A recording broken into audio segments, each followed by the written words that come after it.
नागाक परमेश्वर आपल्याला योहानाचे शुभवर्तमान जे आहे 5वा अध्याय आणि 24वे वचन त्याच्यामध्ये सांगत आहे, मी तुम्हाला खचित खचित सांगतो, जो माझे वचन ऐकतो आणि ज्याने मला पाठवले त्याच्यावर विश्वास ठेवतो त्याला सर्वकालिक जीवन प्राप्त झाले आहे आणि त्याच्यावर न्यायाचा प्रसंग येणार नाही, तो मरणातून जीवनात पार गेला आहे. Hallelujah, hallelujah. बघा, देवाचं वचन आपल्याला प्रेमानेपणे सांगत आहे. मी तुम्हाला खचित सांगत आहे. प्रभू सांगतो आपल्याला, मी तुम्हाला खचित सांगत आहे, खरं खरं सांगत आहे. देव सांगत आहे आपल्याला, प्रभू सांगत आहे. प्रभू हा देवाचा लेकरा आहे, देवाचा कोकरा आहे, ज्याने पाठवलेला हा पुत्र येशू ख्रिस्त आहे.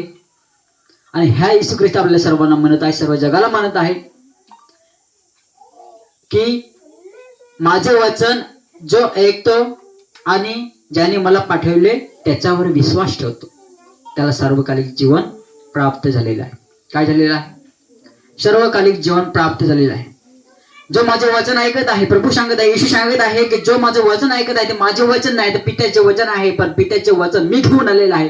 ते वचन मी तुम्हाला सांगत आहे. जो माझं बोलणं ऐकेल तो ज्याने मला पाठवले त्याचा विश्वास ठेवणार आहे आणि ज्याने मला पाठवले त्याचा विश्वास ठेवणाऱ्याला सर्वकालिक जीवन मिळणार आहे. ते जीवन कधी संपणार नाही. हालेलुया. अनंत काळ जीवनामध्ये सुखामध्ये राहणार आहे आणि ती जीवन त्याच्यामध्ये राहणार. हालेलुया. म्हणून प्रभू म्हणतो आपल्याला का सर्वांनी तुम्ही ऐका आणि सर्वाला आपल्याला ऐकणं गरज आहे की प्रभूच्या वचन आपल्याला काय सांगत आहे, जागृत करत आहे की आपण पापामध्ये होतो, आपण संकटामध्ये, दुःखामध्ये होतो, अडचणीमध्ये होतो. तेव्हाच परमेश्वराने या धर्तीवर पाहिलं आणि त्याच्या एकुलता एक पुत्र प्रभू ख्रिस्त धर्तीवर पाठवला. त्याच्या द्वारे पित्याचे वचन घेऊन घालवला आणि तो वचन घेऊन प्रभू येशू या धर्तीवर आला आणि मनुष्याच्या रूपात त्यांनी सर्वाला सांगितलं की पापापासून दूर राहा, कारण की पापाचे वेतन मरण आहे. पाप करणं हे आपल्याला आवश्यकता नाही, कारण की पाप जर करत राहिलो तर आपल्याला नासाकडे घेऊन येणार.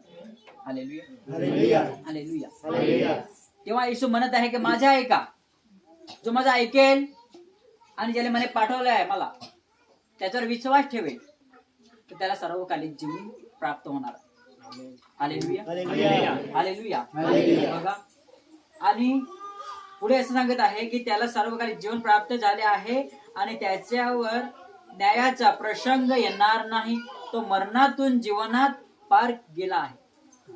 हालेलुया. बघा, जो विश्वास ठेवत आहे तो मरणातून पार होऊन पुढे गेलेला आहे, जीवनाकडे गेलेला आहे.